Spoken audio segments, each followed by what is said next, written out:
This is Calm AF, a podcast for humans who are hard on themselves. A podcast for the overthinkers, people pleasers, perfectionists, and overachievers. I'm Kristen Finch, and I'm going to teach you how to quiet that incessant negative chatter in your head. Because you know what a person with a calm mind can do? Anything they want. Grab your coffee, gorgeous soul, because today's the day you get Calm AF.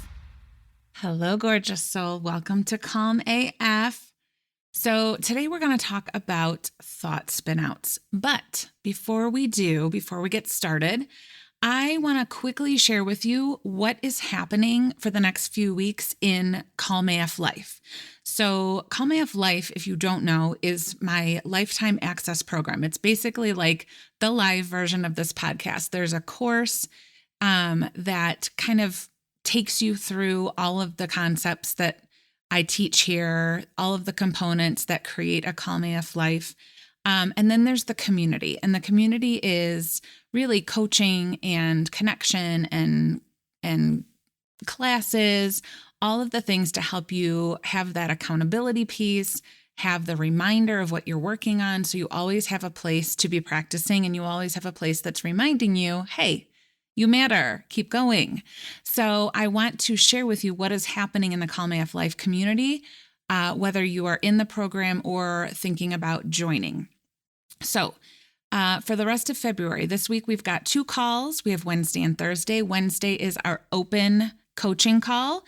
Usually on these calls, I show up, I have a little tangent about something, whatever's on my mind. And that leads into conversation. It leads into people, sharing insights or asking questions or getting coached.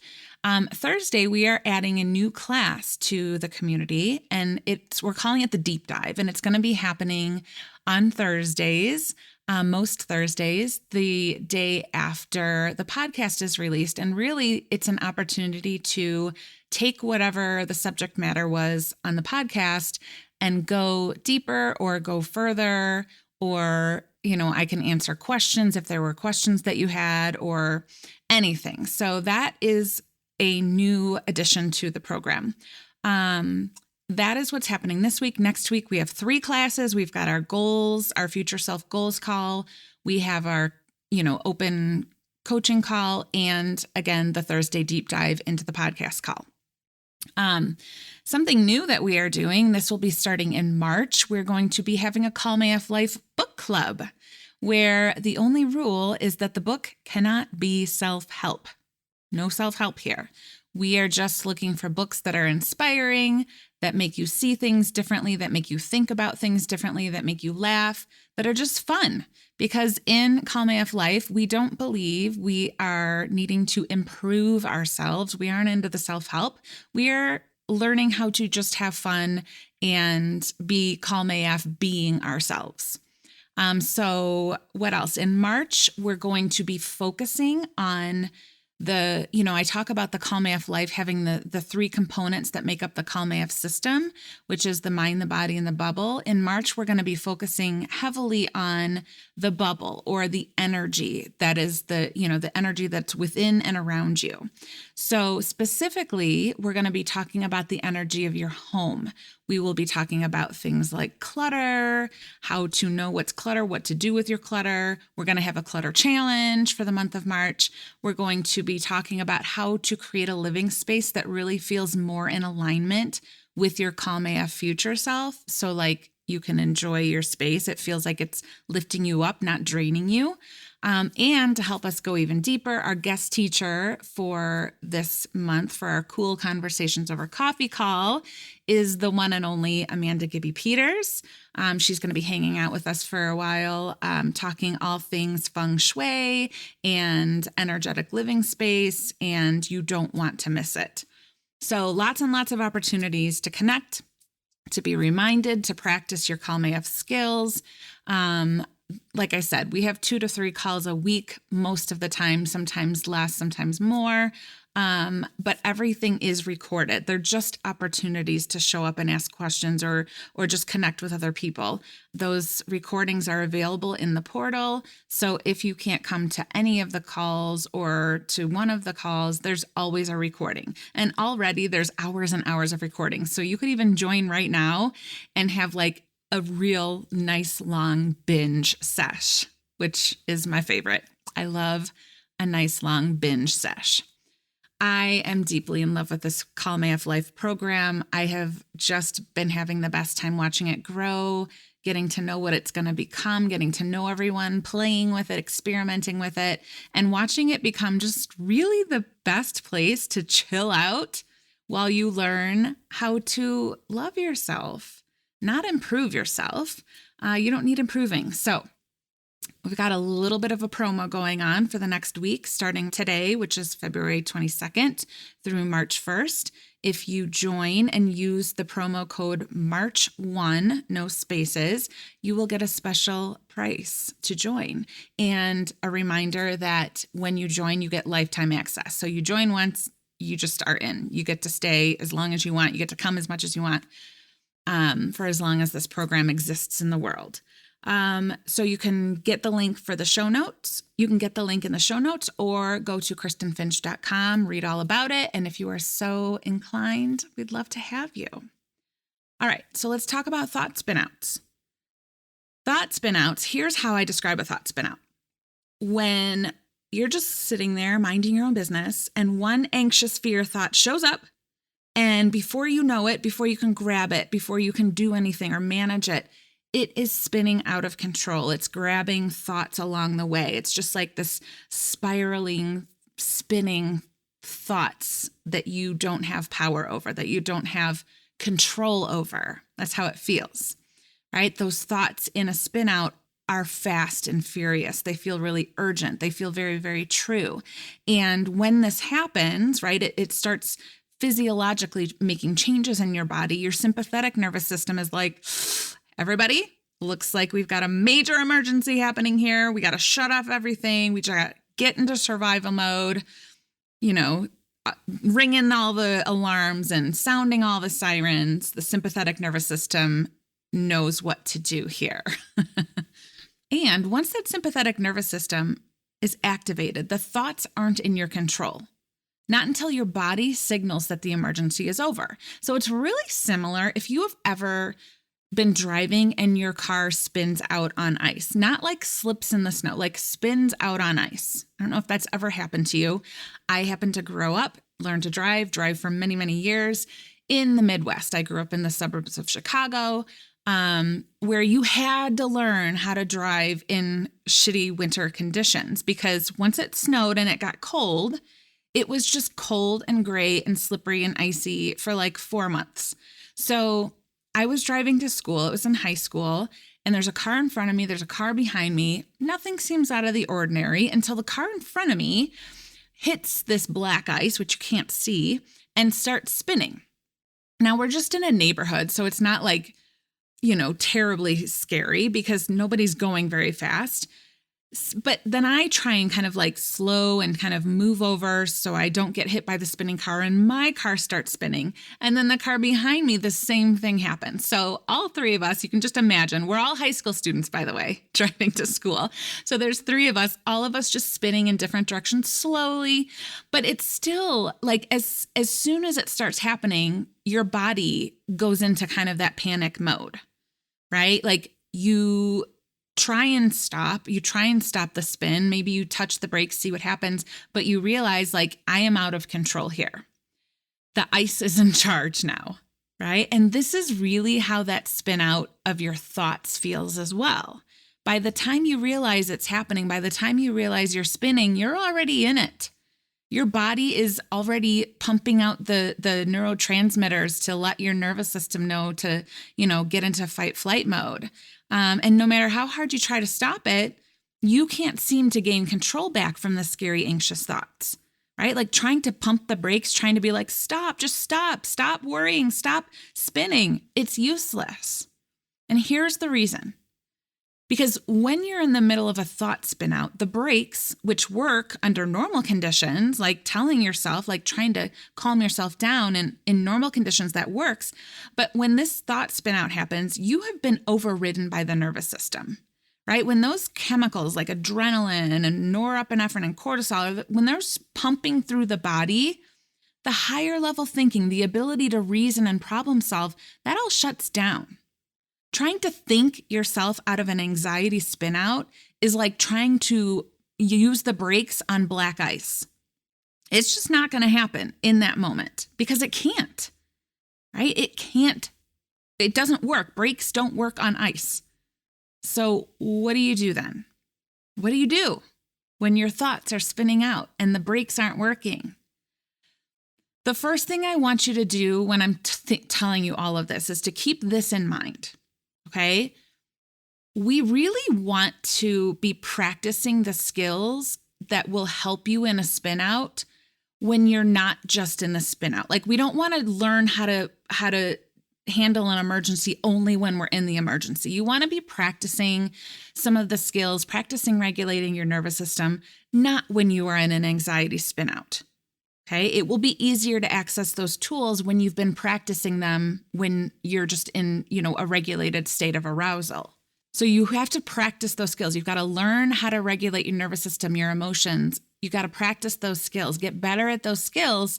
And not only will you have less spin outs because your nervous system is more used to being in that regulated calm AF state, but you're also going to be able to get out of the spin outs faster. However, even the most efficient self-regulator, even the person who practices these skills the most, you still have a human brain, and you will still find yourself in a thought spin out now and then. And the times that I find it happens most often, unless you are in a state right now where it's kind of like always happening because that's what your brain is just used to, unless that's where you're at, here are the times when it's likely to show up, these thought spin outs. So right before you go to sleep, like right when you're trying to fall asleep and your brain's like, oh, you forgot about all these things, or the middle of the night, right? You wake up in the middle of the night and your thoughts are already flooding you with things that you forgot, things that you haven't done, things you need to remember, things that you have to do, things that you're afraid of, right? It also happens a lot when your body isn't at its best, right? When you're not feeling well, when you're tired, when you've been kind of like pushing yourself too far, when you haven't had enough rest, when you haven't been practicing self-care. So those are the common times when you're going to be able to use these skills. So let's talk about what to actually do when a thought spin out happens. First things first, don't resist the spin. Don't resist it. This is the same when you are spinning on ice. The last thing you want to do is crank the wheel and slam on the brakes. It's going to make things worse. You want to just acknowledge, I am in a spin, right? And we're not giving in. We're not being like, oh, nothing I can do. I just have to do this. This is the worst thing ever, right? We're not doing nothing. We're just not going to resist that it's happening. Oh, I'm noticing that I'm in a spin out. Right? Instead of freaking out, I'm telling you that the more you freak out about freaking out, the harder you're going to spin, the harder it's going to be to get yourself out of it. Okay? Once you have the awareness that you're in a thought spin out, just remember that resisting it or trying to think your way out of it is just going to make the spin more intense. So instead, by not resisting, you're just going to be a little gentler with yourself, a little kinder, instead of adding to the intensity. Right? You're going to take it down the calm AF scale from hypervigilant down a few notches to that sweet spot around that center of the calm AF scale. Okay, that's going to stop your spin way faster than like yelling at yourself or trying to talk yourself out of it. So first, you're not going to resist the spin. Second, you're going to ask yourself a yes/no question. Yes, no. You're not going to be like, what should I do? How can I stop this? You're not going to ask open-ended questions because remember, that part of your brain, your neocortex, is not really functioning at this moment because your body thinks it's an emergency. So you have to keep it simple. Ask yourself a yes/no question. This is the question. Is this actually an emergency? Am I actually in an emergency right now? Because if you are, then you need to be in fight or flight. You need to be in survival mode to survive. Okay? So is this an emergency? Am I actually an emergency? Is this emergency happening here, right now, in this moment? Or is this emergency happening in my head? Is it something I'm thinking of from the past, something I'm worried about from the future? Right? If it's not an actual emergency, which 99% of the time, it's not. If you really start paying attention to your anxiety thought spinouts, the overwhelming majority of the time, the thing that you're freaking out about isn't actually happening in that moment. Okay? So if the answer is no, there's no emergency happening in this moment in my real life. It's happening in my mind, but in my real life, it's not happening. Then you're going to move on to the third step, which is to take some deep breaths. Now listen, people like to argue with me here. You're like, it doesn't work. I tried to breathe. It doesn't work. Yes, it does, because of science, because of how a body works, right? The way the sympathetic nervous system works is that when it starts getting signals from the body that the danger is passing because your breathing is slowing down, that will activate the parasympathetic nervous system, which will lead you into that rest and digest section of the nervous system. Okay, so if you're telling yourself, though, breathe, breathe, breathe, breathe, breathe, breathe, breathe, that is not going to do it, right? The reason why it doesn't work for you is because you think that you're going to take 3 deep breaths and immediately feel calm. That's not how it works. It's not an immediate calm, right? Like you're slowing your breathing to activate the parasympathetic nervous system, that whatever danger was present, whether real or imagined, has now passed because your breathing has slowed. It's not a matter of whether it works or not. It's a chemical reaction in your body. But if you're telling yourself, breathe, breathe, breathe, and it doesn't bring you back to your center immediately, then your panic thoughts are going to come right back. It's not working. I'm not calm. Breathing isn't working, right? And your sympathetic nervous system triggered again. You're right back in it. Breathing does work, but you just got to give it a minute. Just keep breathing. Keep breathing. The fourth thing you're going to do is you're going to narrate what is actually happening. Narrate the facts. Look for what is real. What is real in this moment? Narrate it. You want to try and move your awareness from the perceived fear that's happening in your head to what is actually happening in the present moment. The simplest way to get out of your head and back into your body is to narrate what is real, the facts of the present moment. What is a fact is that I'm lying in my bed. What is a fact? I am wearing pajamas. I am in my bed. I can feel my sheets. I can see the window. I can hear the ceiling fan. I can feel the breeze on my face from the ceiling fan. These are the facts. This is what is happening in my current moment, in my reality. Am I in danger? No, I'm lying in my bed. I'm just experiencing a spin out in my head. It's perceived. It's not real in this moment. Right? You are actually looking at what's real so that you can respond to whatever is real. Okay? So the last suggestion that I have here, as far as a thought spin out, trying to get it back under control, is to do a brain dump. Okay? Brain dumps are a type of journaling where you are just taking all of the thoughts out of your head and dumping them onto paper. Okay, you're not trying to solve a problem here. You're not mindfully journaling, trying to feel better or solve anything. You are just getting words and thoughts and sentences and fears out of your head and onto a piece of paper. And the reason why this works so well is because when you write things down, you have to slow down. You cannot write as fast as your thoughts spin. So it's going to slow everything down. And remember, when things start slowing down, your parasympathetic nervous system is like, oh, hey, guess we can calm down now. Guess the danger has passed. Okay, so those are the main things to get you moving through and out of a thought spin out. Okay, but here's the thing. there's a very common thing that happens after a spin out. And that is you're laying there, right? Like you're in a better place. Your parasympathetic is like, all right, I see that I'm not in danger, but I still feel a lot of chaotic energy. It's like these residual feelings left over from the spin out that are just like ping-ponging around in your body. You aren't spinning intensely anymore, but you are still feeling the after effects of it. Okay, so I'm going to share with you what to do here. Okay, you need to move those feelings, that energy through and out of you. And there's a bunch of ways. I'm going to share with you a few ways that you can do this. The first way is just to literally move your body. Okay, because emotions are energy in motion. They are happening inside of your body. So you're not going to think them out. You're going to feel them out. You're going to move them out by moving your body. Stand up, shake your arms, shake your hands, shake your feet, shake your legs, roll your shoulders, wiggle your fingers, wiggle your toes, jump, blow raspberries, or whatever this sound is. It's like whinny, like a horse sound. That's not raspberries, but whatever it is, like just moving the feelings, moving the energy through your body.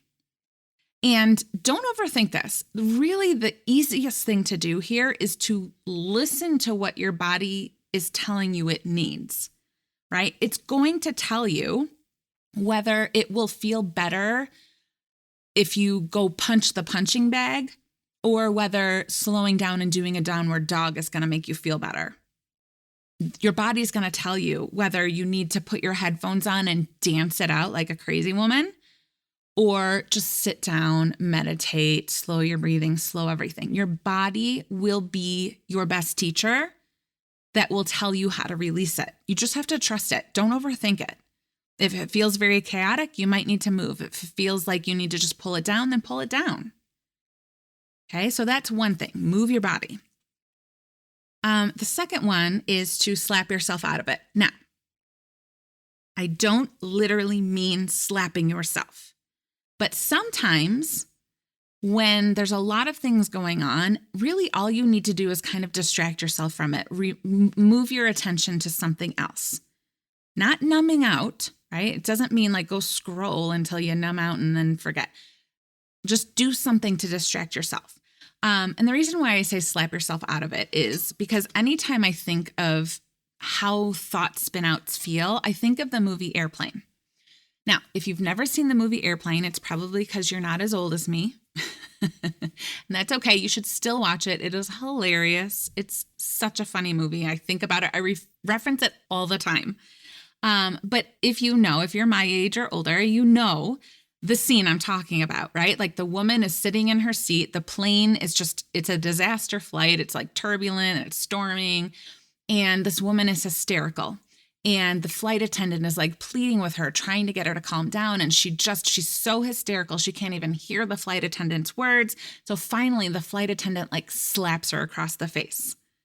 And this is what I think of when I say slap yourself out of it. What's funny is like the rest of the scene is they like the camera pans back behind the flight attendant. And there's this whole long line of people all just like waiting in line to be able to slap this woman across the face. Like this one person has a baseball bat. It's so funny. But this is what I mean. This is the energy behind slapping yourself out of it. Sometimes we just need an abrupt distraction for our brains to get out of a spin out or to get to kind of release that leftover residual emotions and energy. Right? So obviously don't slap yourself or hurt yourself by any means, but do something that surprises you or shocks your system. You know, a really simple thing to do is splash some ice cold water on your face, dunk your head under the faucet, run out into the snow barefoot, like just something that's going to shock your system. Just it's distracting, it's focusing, it's taking your attention away from, it's like a very quick release by shocking your system. Okay. I also love using music or sound. There's so many options on Spotify, but I don't know why. For me, the thing that works best is brown noise. I don't know what brown noise really is. I don't understand how it works. I don't know why it's different from just white noise from a fan or pink noise. But when I wake up in the middle of the night and I have a thought that's even suggesting it's wanting to spin out, I will grab my AirPods and throw them in and put 12 hours of brown noise on. And I swear it feels like I took a Benadryl. It's like, oh, I'm getting so sleepy. It's so weird. I don't know why it works so well, but it does. But some of those sounds, like there's different playlists that you can look at different sounds. There's like binaural beats and all sorts of different things you can try. But that's another really nice way to just kind of distract yourself or move the energy away from the chaoticness of it while it kind of settles down. Okay, so there you go. The next time you find yourself in a spin out, not only do you know how to help yourself get out of it, you also know what to do with those residual feelings afterwards. Okay, now you just got to try it. Now you just got to do it. All right, make sure you check out Calm AF Life. And if you decide you want to get in on this amazingness, use coupon code MARCH1, no spaces, to get that special pricing that will be available from now through March 1st. You can join anytime and get all of the goodness, all of the stuff that we'll be doing from now through forever. It's a forever program. All right. I love you so much. I hope you have an amazing rest of your day, and I will see you next time. If you love this podcast, you will love Calm AF Life. It's a self-paced, lifetime access DIY course that teaches you all the concepts that I talk about here, from nervous system regulation to manifesting with ease. And since we know that true change doesn't happen just because you know what to do, you also get an all-access pass to coaching calls and accountability so you don't stay stuck and you don't give up. The best investment you could ever make is in yourself. Calm AF Life is here for you now. Life's not waiting. Let's get you aligned with your Calm AF self, gorgeous soul. I cannot wait to meet you. Go to KristenFinch.com and join me today.